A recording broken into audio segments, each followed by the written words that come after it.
L'accès à cette coulée de lave, découverte exceptionnelle, est situé dans la chaîne des Puys en Auvergne. Elle aurait servi de cachette à un bandit nommé Majot il y a plusieurs siècles. Depuis plus de 10 ans, plusieurs centaines de mètres cubes de terre ont été extraits pour nettoyer cette coulée volcanique naturelle grâce à une équipe d'amis motivés et à de nombreuses rencontres.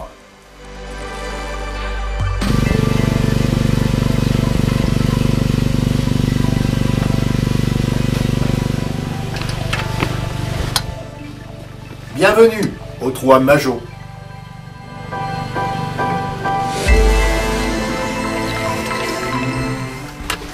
Des études stratigraphiques ont été réalisées sous les regards des araignées cavernicoles avec leurs cocons. Puis, il a fallu construire un premier chemin de guidage pour les trains de chariots tirés à la main.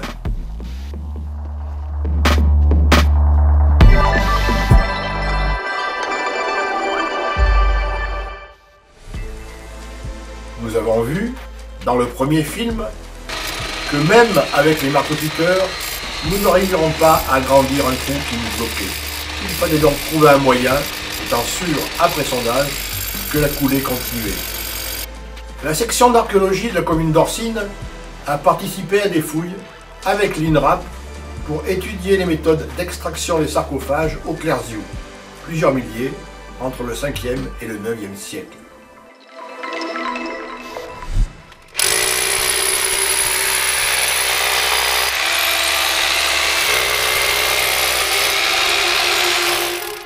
C'est là que nous avons rencontré Daniel, un spéléologue qui participe aux découvertes en première de grottes en Lozère et dans le Lot. Il est aguerri aux diverses méthodes de désobstruction en milieu souterrain. Ainsi, grâce à lui, nous avons pu continuer l'exploration de la grotte à Majot.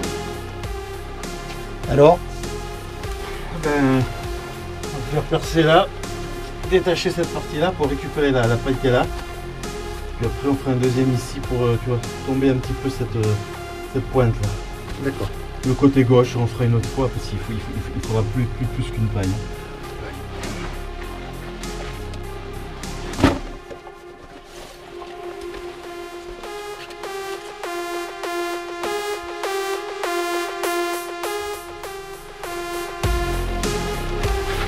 Vas-y passe parce que je vais mettre la charge.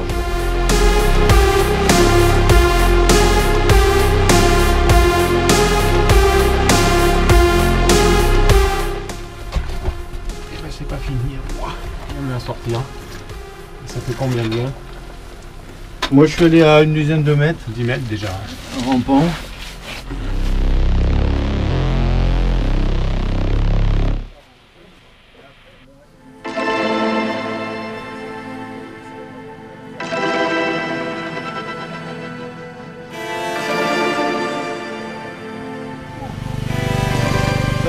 La preuve des deux charges. Ah oui, qui ont été ensemble. Bon ben voilà. Tiens, amène-moi ta batterie, va. Ce sera plus sûr. Ça va dans le temps.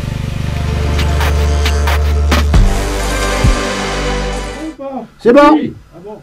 Attention.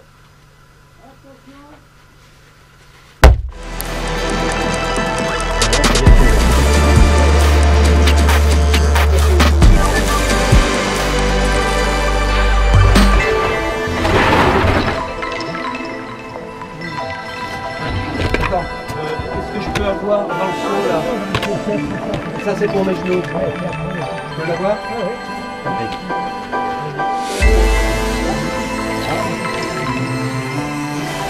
Attention pied, attention pied.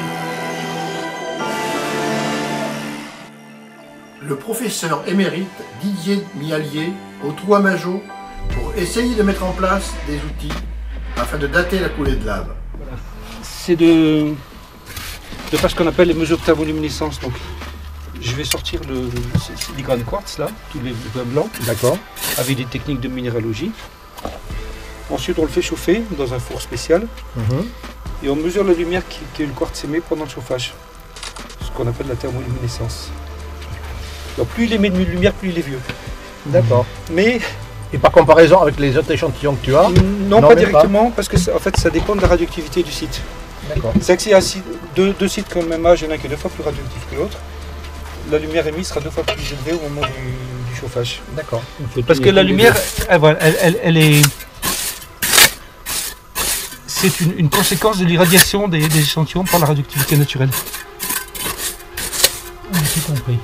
Donc, c'est une méthode qui permet de dater des minéraux, typiquement du quartz, qui ont été chauffés dans le passé. Et ce qu'elle nous donne, la méthode, c'est le temps qui s'est écoulé depuis que le quartz a été chauffé. D'accord. Parce qu'au moment du chauffage, il y a une remise à zéro du système.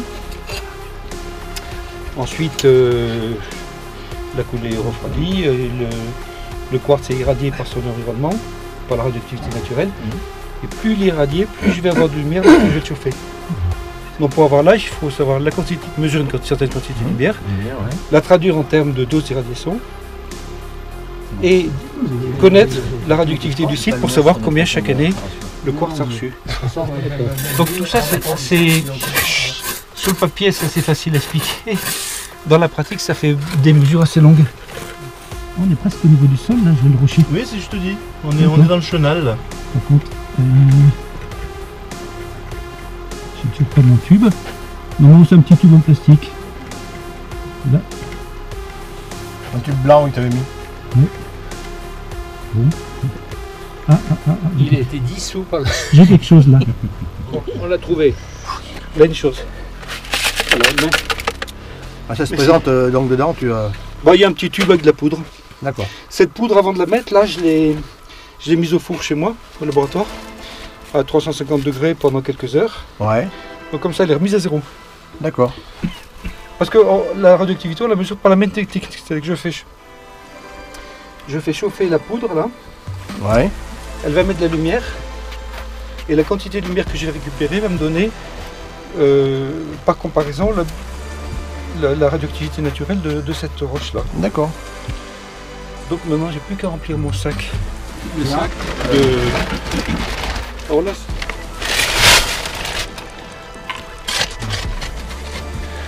alors après, évidemment, ça va me donner, si ça marche, ça va me donner l'âge de ce produit. Hein. D'accord.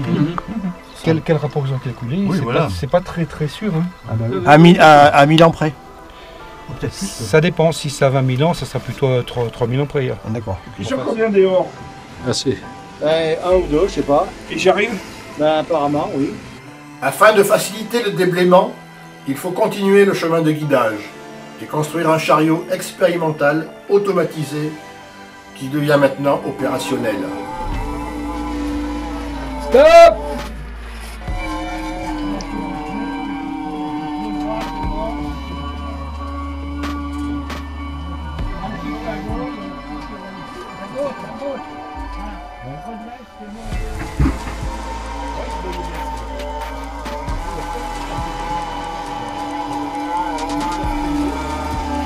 Stop!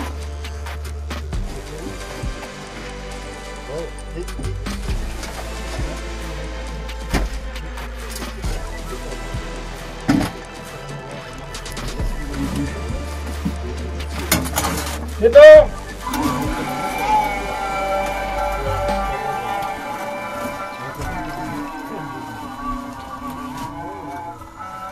Le professeur Andrew Harris de Magma et Volcan résume ainsi sa visite. Le tunnel de lave a de nombreuses structures, même mieux que ce que l'on peut voir dans les tunnels de lave de l'Etna. Certaines chambres sont des évents éphémères de premier ordre, Calvary et Pinkerton, à travers le système de tubes propagés vers le bas. La phase inflationniste a duré assez longtemps pour développer une croûte stable.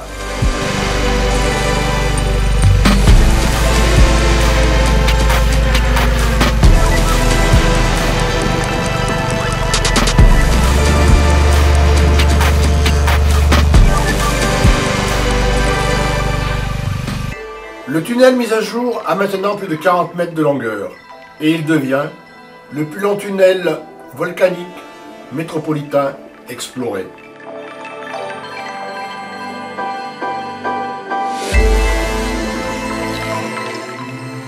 Quelle surprise nous réserve encore le Trois-Mageaux, un patrimoine unique et préservé au sein de la chaîne des Puys en Auvergne.